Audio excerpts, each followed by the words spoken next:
Mr. Barker have to design this technique from that point. Okay, well I think it's like coming down the arm, you know, you've got your wrist grabs going further up, so this is like the extremity. And we're talking about low level rather than medium or high level. Okay, so that's how I sort of proceed. Okay. So, getting back to this shot, what I'd like to try to do is hit on the same angle as Dance of Death. Now, you can't really do that like this, can you? And I need to cancel out his height. So what I like to do with this is this. Use my body weight, apply a little wrist lock here, and take him down. As he drops down, this gives me the angle of the shot right up to the groin. So one movement it hits upwards rather than downwards. You see that? Okay? So then we're going to hit, you know, the groin a little bit more effectively. Just try that a minute. All you do is just fuse your body weight and drop. See him drop? Okay, let's try that. When your body moves, your arms move in the same direction, in directional harmony. They don't get left behind, or they don't push beforehand. How about that? Okay. So in other words, I already give you can do this, but you're inviting a headbutt. You keep away from the headbutt. So you step off to the side, your arms stay where they are. See where he goes? If I do this, and then this, it's not as effective. Or it's this, and then this. So it has to be together. So I weigh 17 stone at the moment, which is disgusting. Okay? But that 17 stone of my weight is being used against him. Now if he's a big guy and he grabs me and he's resisting, there's no way I'm going to do this. It's the way I'd do any of these techniques. I'd have to pop him first. Do something to him first and then get into the technique. Okay? The wrist lock, just try and get the wrist working this way. It's not meant to go up and down. Place my hand here for a fulcrum. So it's then scrunch up into the groin. When you come around the back, you go to do the kick, let go of the hand. Don't try and keep hold of the hand. Let it go, kick it, and finish him with the knee. Okay? Yes, sir. See where his head's starting to go. If you do it violently enough, he's going to get what Mr. Parker used to call a cement facial. Or in this case, a mud facial. Okay? So we're not going to break the height, take him through and hit him. If you hit him hard, how's he going to react to a shot up in here? Yeah, his bottle's going up and his head's going down. This gives you the time to get around to the back. Okay? You get around, checking this hip. What we need to do now is to kick this leg first. It's not a knee shot first. Why don't I kick this leg? Yeah, so I'm exposing my groin for the back kick, yeah? So I use the X principle. And this sets up for this job. You do the knee, drop your head back, take the body back, and the knee goes right up through the spine, right at the coccyx. You're looking to compress the spine.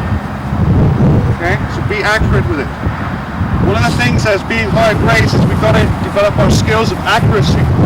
Accuracy in terms of getting the weapons to the targets, but also the correct weapons to shape those weapons correctly. Okay? Hand swords like that are not good enough at this stage. You've got to be looking really good and sharp and tight with all this stuff. Okay? Alright, let's go. You don't want to rise up, you want to rise down. Drop your body weight as you shoot the knee. Okay? It's very much like if we do something like lone kimono. If I'm a little shorter, if you tend to straighten their legs and lift their arm and try and get the break, it actually works the other way. So you drop and you get your break. So no matter how tall I am, I'm still going to get the break by using the upper block, which is what I use. I use the upper block for the break. Okay? So don't sacrifice principles to try and get to the target. Use the principles and they'll work for you. Okay? Just try that for a second. Okay.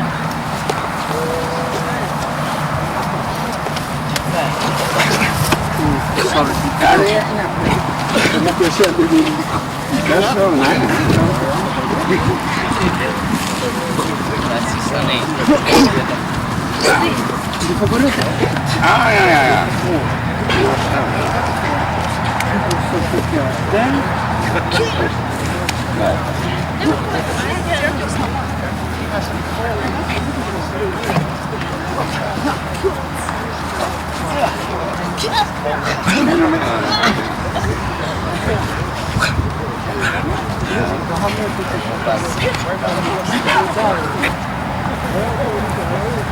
one's going down. This one's coming up. This one's coming in.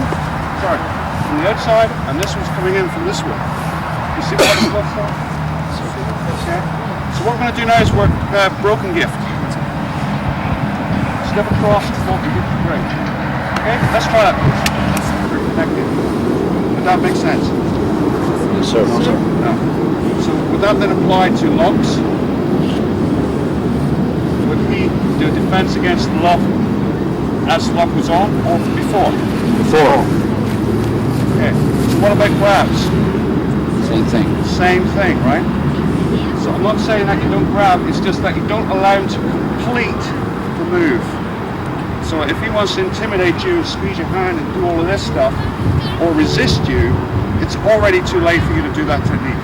What do? You go straight into darting mace. Pop him right in the jaw. Okay, that's what it's there for. It's only just moved up, look, just a few inches, it's the same thing. So you hit him first with something else. Okay? So if you feel that the hook is on and it's strong, there's no way you're going to do it. Hit him with something, do something before you do the technique. Okay? So, or perhaps you could grab the thumb, get a nice bust on the thumb. Quite like that. In this case, just use this down, so now you can actually come up, take the wrist, again fulcrum on the wrist, down. Boom. So I'm going to drive right through his stance, pretty still. Now he's up in the air, we're going on this line, back out on this line. Pull, see where he's coming. As he comes, that's when you hit him with the back. Now I shift over to this line, bam, and you finish with this sandwich up. So it's working an X. Take it this way, pull this way, batnicle to check out his depth because he's coming at you, slip around, boom. Come right over on this angle.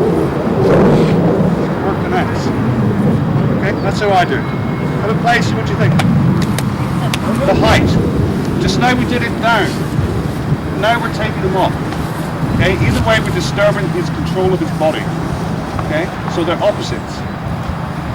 That's what I'll do, setting him up, sending him up in the air. This is a violent jerk. Once you get him up here, whoa. Don't just go, you know, because he can still hit me, he's still fighting. Once you break the balance, he's got to be continually falling. Okay? As soon as he gets in control of his body weight, he's back at you. So the idea of these techniques is to take control of his body weight and put him where you want him. Okay? Happy with that? certainly.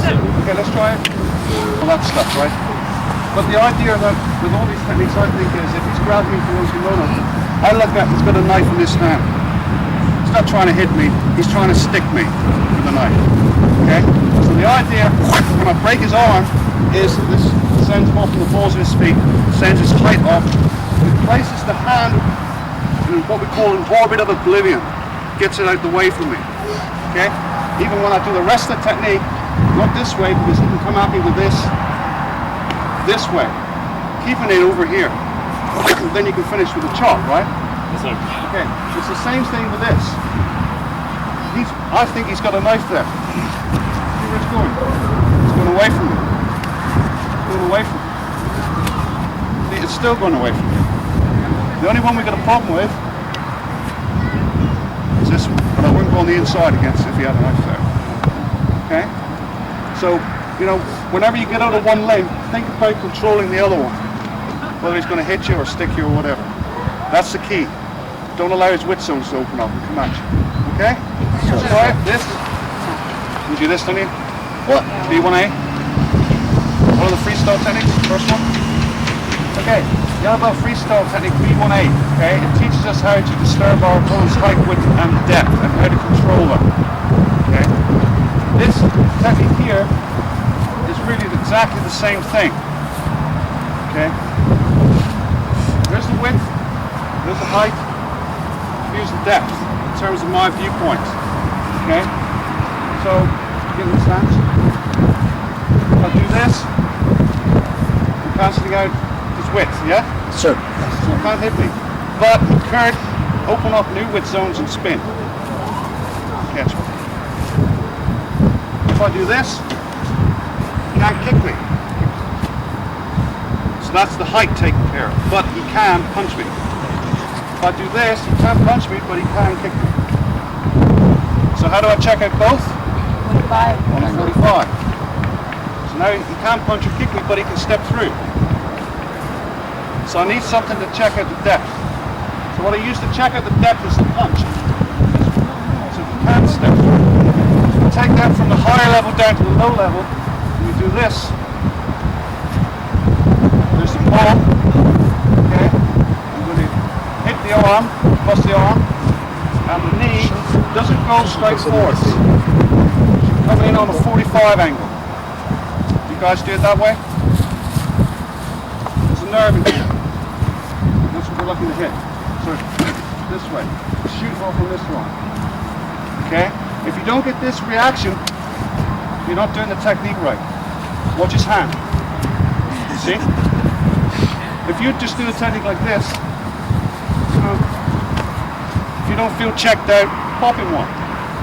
Okay? Let's try it. This first move is like this thing.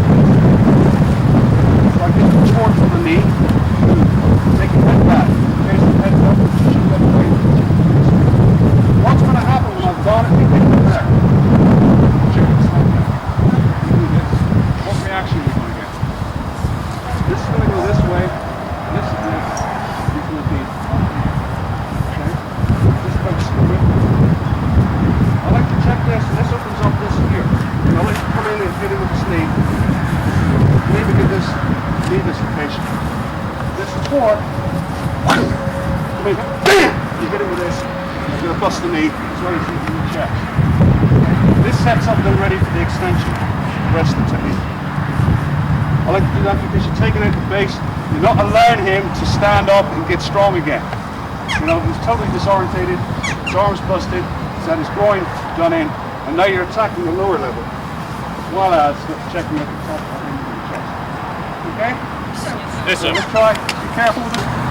So again, that's fine, but that's opening up the width zone. So what I like to do is to keep the width zone checked out so you can't hit me, and I can hit it. Okay? Just a personal preference, but I don't want to open this up to come back at me again. Do you go for the sternum? You don't hit him with the face or the elbow? You can hit him with the face, yeah. Yeah, I just be pleasant. Or else into the solar plexus is fine. Yeah. Okay, let's try. When you come in, you hit on the jaw and have a nice neck, nice neck break. Okay, so that's an option if you want to use it. Okay, let's change partners. There's one left. What's it called? Gift and Destiny. Gift of Destiny. Yeah, Gift of Destiny. Okay, let's do that one. This partner, this is one of the techniques we're covered with. The basic idea was that once you lay hands, you don't take your hand off to change your grip. Okay? So, we'll cover that in a second.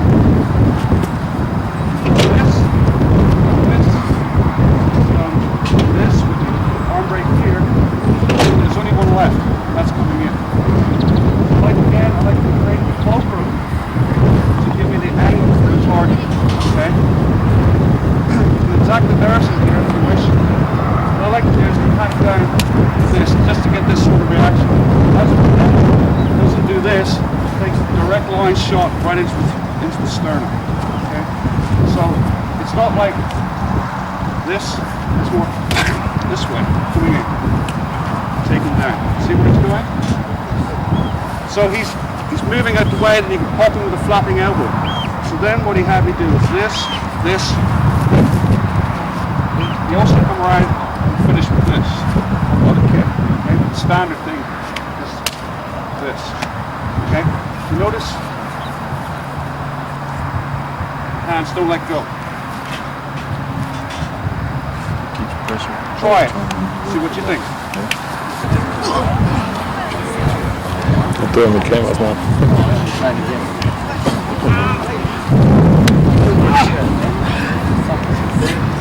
This